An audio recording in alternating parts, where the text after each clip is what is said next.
Prep Magnum 408 wiring harness. That's what this video is about. In this video we restore, modify a 2001 Dodge Dakota RT 5.9 engine harness. I show how we clean, strip, tape, then add protective plastic and new labels to it, all in preparation for installation in a 1980 Scout II.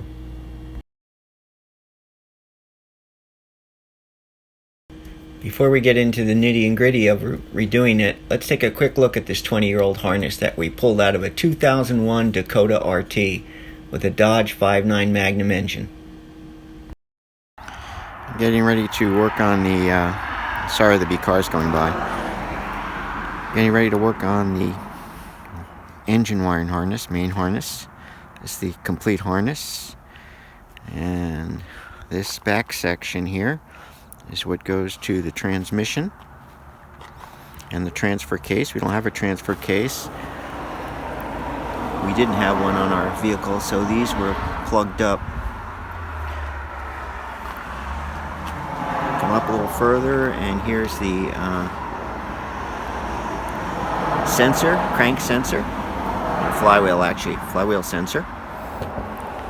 And then it splits down the driver's side with the fuel injection for the driver's side, then goes over to the connectors to the battery and into the main PCM, or not PCM, PCD, power distribution center. That's where all the fuses and relays are. If we come back and go to the other side, you come up, and this is the fuel injection on the passenger side. But it also goes up to the generator. And then along the passenger side firewall is where it goes back to the PCM. There's two connectors that go into the PCM, C1 and C2, or C3 and C2. And then there's the connector that's goes into the front harness.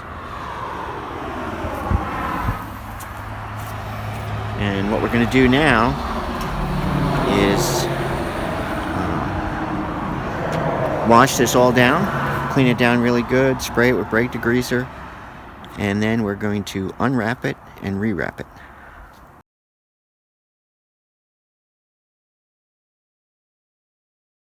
Here's some of the stuff we got for cleaning. We got the cheapest scrub brush we could get from our local grocery store. It was $2.99. And then we got CRC brake cleaner and electric cleaner. The electric cleaner was almost $11. The brake cleaner we got on sale, 2 for $7. We'll use brake cleaner for most of it. I'll just use the electronics cleaner inside the conductors themselves. And we'll use the brush with a nice soapy Dawn mix to scrub down the outside and get all the dirt off. Here's our initial bath, made of water, ammonia, and Dawn, and our cheapy $2.99 cleaning brush. We had a lot of road noise, so we overdubbing this. Basically, we're taking the main harness and we'll put a piece in at a time and scrub it. This is just the initial clean, as it's all coming apart later anyway. This is just to get the heavy dirt off so that we can then degrease it and unwrap it, etc., etc. Now I can see the dirt that came off of the cabling. I put a chair next to it so that as I scrubbed a section of cable, I just push it into the chair so it didn't put it back into the ground, in the dirt. This is still all, this will still need to be rinsed off and then degreased and taken apart, but I just want to get the rough dirt off. One of the things I found I didn't notice till I did this, there are two sections that have this green. And I know in the front harness there's splices, and I'm wondering if that's where they marked where the splices are. Stretch it back out, letting it dry in the sun. So the dirt is all off. I have to unwrap all the wrappings and then take the heavy plastic off. And then I'll spray with degreaser on the wires.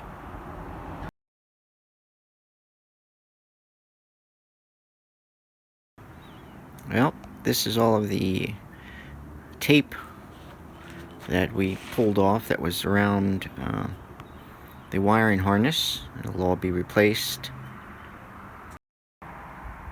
And here's the harness with that tape off of it. You still have the plastic that we have to take off.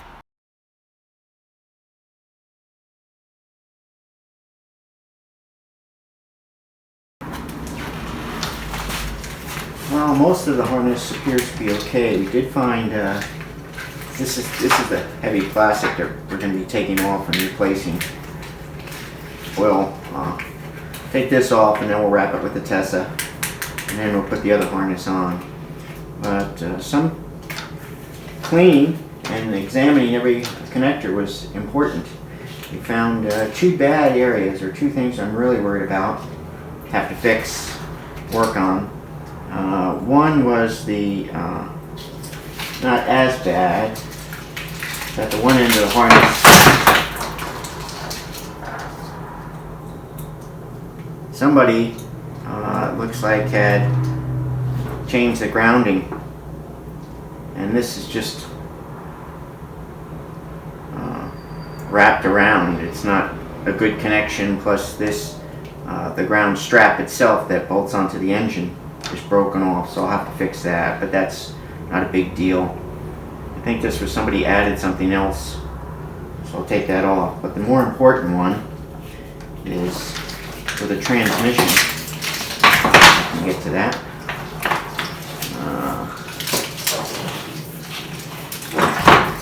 There we go.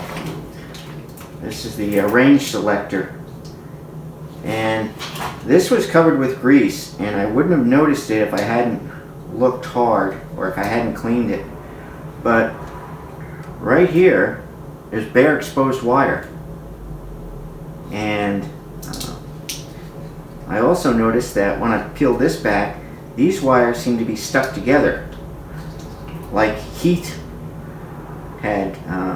It's only for a short section. On both sides of it they're loose, which leads me to believe that they got heated up and sort of fused themselves together. So this is dangerous like this, having exposed bare wire there.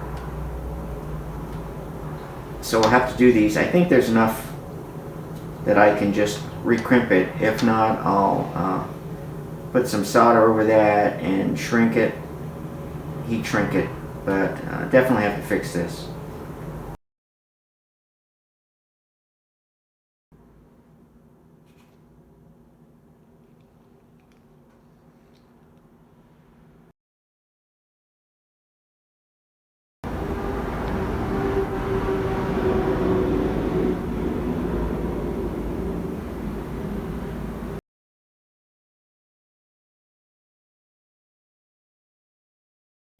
I was hoping our new mic would be here so I'd get better sound, but need to keep going, so I'll have to film this and hope it's okay. I just wanted to show you, this is the section, the first section I've done, and you can see how I've wrapped it tight with new vinyl electrical tape. And this is what I started out with. I still have to do the other side. Also on the other side you can see, here's this part where it's cracked because it got loose. So we'll take these heavy corrugated off, and then I'll spray it down with CRC degreaser. I hang it up this way so it drains down. I do it outside, of course. And then I'll come back after it's dry and I'll wrap it with vinyl tape like this, and that's what I'm doing to all of these. And when I'm all done, I'll wrap it with the Tessa tape.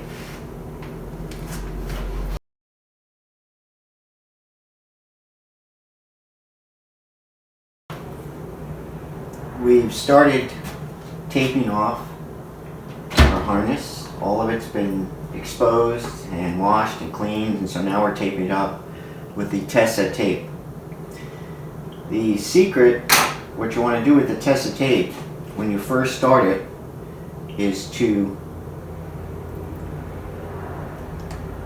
stick it to itself. One of the other things you want to do too is make sure your hands are nice and clean. Otherwise, every time you touch it, you're going to contaminate the tape, which makes it stick not as well. Another thing is, you'll notice what we do is we start with the smaller areas, these outside, and you come up and you tape into the larger area, and then we're going to come back and tape over that. So what I'm trying to say is that you want to start you'll want to start on the end, come out to here and tape a little bit into here, and then end the tape for this one. And you do the same thing for all of them.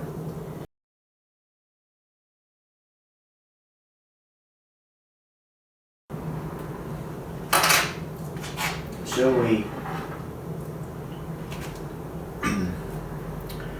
started with this one, and I taped it up to about here.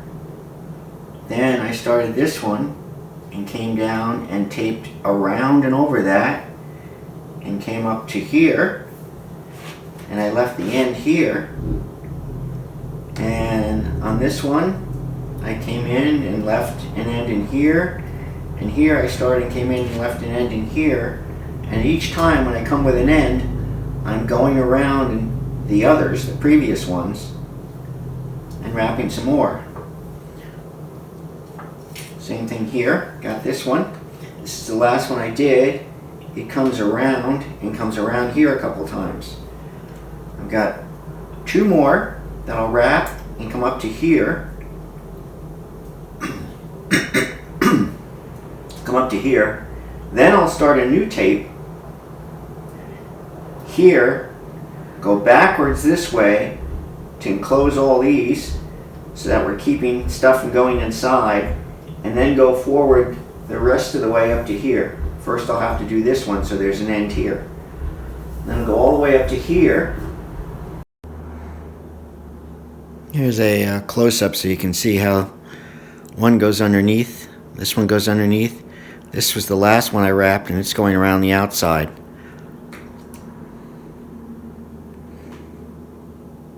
Got all these started and then came to there and ended, and then we'll come back and go around all of this again before we go forward that way. I have this in the shade here because of makes it easier for the camera so you don't get glare, but I have the harness and the tape in the sunlight heating them up so they're nice and soft, and so you can wrap it really tight. This is really tight. That helps it to keep it from unraveling as well as making sure that you keep the tape clean.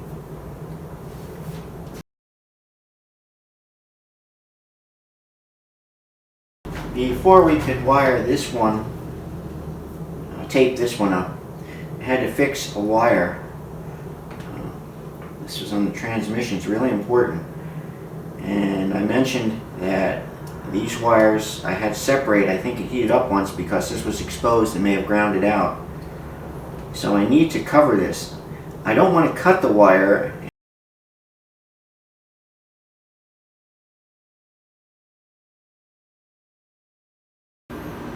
Here's our connector with the, well, you can't see it, the splice. Here's the connector with the shrink tubing, and then I wrapped it with the tape and I pressed this back in. Now you can see how far it goes in once it's inserted, the locking mechanism. So I'll finish taping this up. One other thing we've been doing is we've been making, before we tape them over them and can't see them, we've been making a sheet for all of the connectors and the wire colors at them.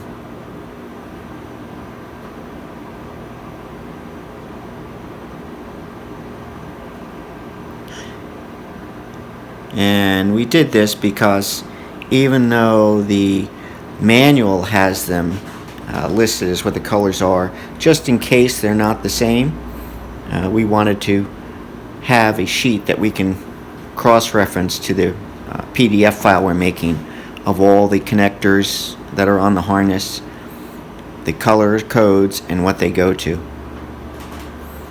So now all that remains is to finish taping this harness. Then we'll put the cover on it and the connector labels, and we'll show you what the connector labels are going to be like in another part of the video.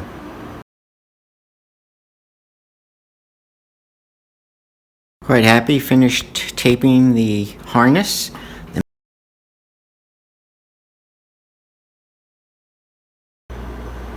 Here you can see the old corrugated plastic that we took off the wiring harness, and this is the new.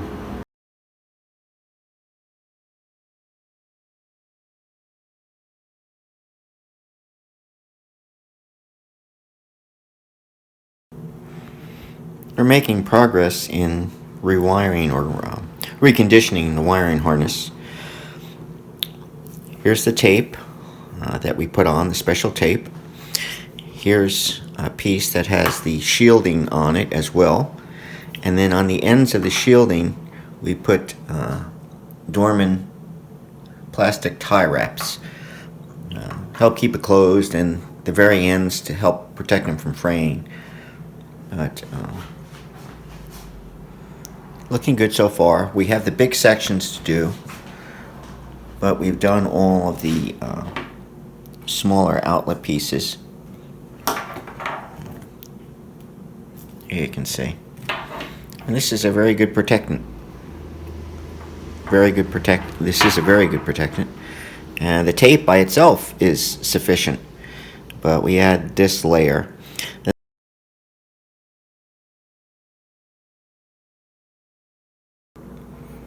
Here you can see how we've used one size and then overwrapped with the larger size and a bunch of little tie wraps to keep everything nice and tight. And here we're coming up into, we've got one coming this way, one coming this way, a little bit here.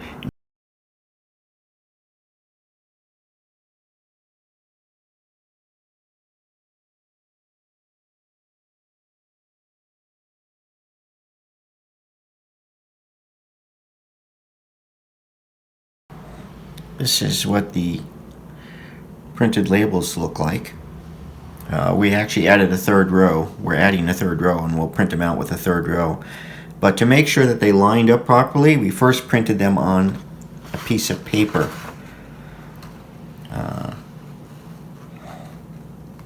And cut it out. And then I took the cutout piece and wrapped it around a section of wire to make sure to see how it lined up and whether or not the laminated part covered. Wanted to see how easy it was to read, and so they were fine, but we did see that probably wanted the third line, so we added a third line. This is what the small piece of paper we printed out looks like, and we just wrapped it around and saw what it looked like, and it was very readable.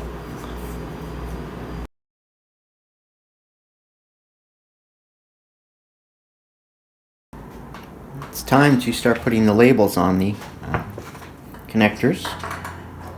Here's cylinder 1 fuel injection, cylinder 2 fuel injection, and this is the sheet we used. The top part is white, you put the lettering on, and then the rest is clear and it goes over it, so they're self-laminating. So the next one I'm going to put on is the map sensor.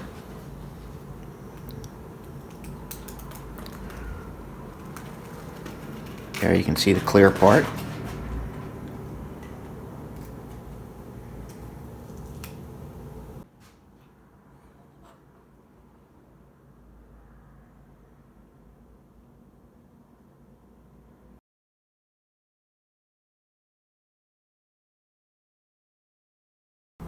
Finished printing out and labeling all of the connections on the main engine harness. Quite a few, actually. Not surprising since it's computer controlled.